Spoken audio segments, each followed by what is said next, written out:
Ինչ կասեք Փաշինյանին դուք, եթե հանդիպեք կամ ձեր դիմաց դուրս գա։ Փաշինյանին չեմ պատկերացնում, երևի այդ պահին չես գտնելու խոսքեր, որ ասես, բայց լիքը դժգոհություն կա։ Պրոստը պիտի իրան հավաքես մի ինչ-որ սենց համառոտ ինչ-որ նախադասության մեջ, որ կարողանաս այդ ամեն ինչ արտահայտես մի նախադասության մեջ։ Քա արդեն ինչ արել է այդ բողոքը երկրին է վերաբերվում, որ բազմաթիվ երիտասարդ տղաներ գնացին կորան անիմաստ, ամենամեծ բողոքը դա է, մնացածն էլ շարունակվում է նույն ձևի, արդեն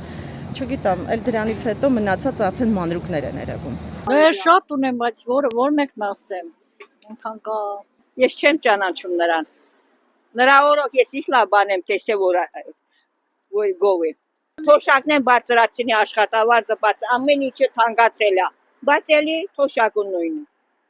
36,000 եմ ստանում, 36,000-ով ոնց ապրես, ես էլ հավաքարար չանեմ, ես 36,000 ինչ փող է, վարձը տամ, թե ուտեմ, թե ինչ անեմ,